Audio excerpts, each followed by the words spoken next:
इस वक्त हम जा रहे हैं नील फेरी। रास्ता बहुत ही दुश्वार है और ख़स्ता हाल है। लोग दरादर जा रहे हैं नील फेरी, जहाँ मेन मुकाम है जहाँ ये इनेकाद किया गया फेस्टिवल का। हमारे साथ जो शरीक जर्नलिस्ट हैं उनसे भी पूछते हैं कि उन्होंने अब तक का सफ़र, बिलखुसूस ये जो हम बसां से आगे आए हैं, वो कैसा रहा है। मैडम से पूछते हैं। जी बहुत शुक्रिया। हम लोग बसां से नील फेरी की तरफ रवाना दवा हैं। रास्ता बहुत मुश्किल से अभी तक हम नहीं पहुंच सके और हमें काफ़ी टाइम हो गया है। हम लोग यहाँ तक सफ़र करके आए और यहाँ उस हिसाब से देखा जाए तो मौसम भी अभी रंग बदलता नज़र आ रहा है। और खुदा न वास्ता कि अगर बारिश भी हो जाती है तो यहाँ कच्ची रोड है, ना वापसी कोई पैदल का रास्ता बन सकता है और ना ही गाड़ियों के वापसी जाने की कोई चांसेस हैं कि वो जा सकती, क्योंकि कच्ची रोड है, स्लिपिंग बहुत ज़्यादा होनी है।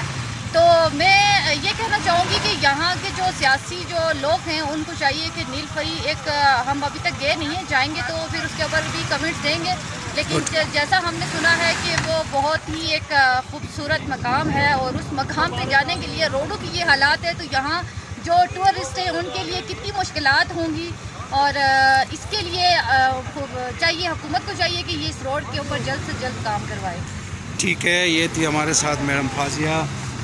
तो आपने सुना है, जैसा कि आप देख भी सकते हैं, ये रोड की हालत है और यहाँ लोगों का जज्बा बहुत ही आला है, बहुत ही कमाल है, काबिल दीद है। जिस तरह लोगों ने इसके साथ इस इवेंट को कामयाब बनाने के लिए हर तरह का जो है ताउन किया है, लेकिन रोड की वजह से जो मुश्किलात लोगों को पेश आ रही हैं, बिलखुसूस जो बाहर से लोग आ रहे हैं उनके लिए बड़ा मसला है। मोटरसाइकिल वाले भी आ रहे हैं यहाँ तक,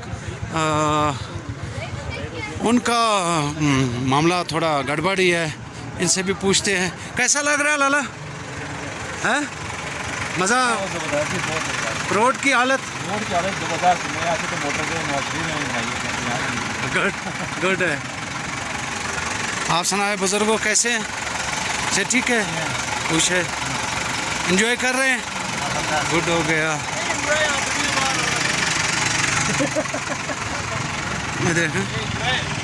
जगह तो माशाल्लाह, इस जगह का क्या कहने हैं। ये आप वो देखेंगे कोठे, यहाँ के मुकामी लोग गर्मी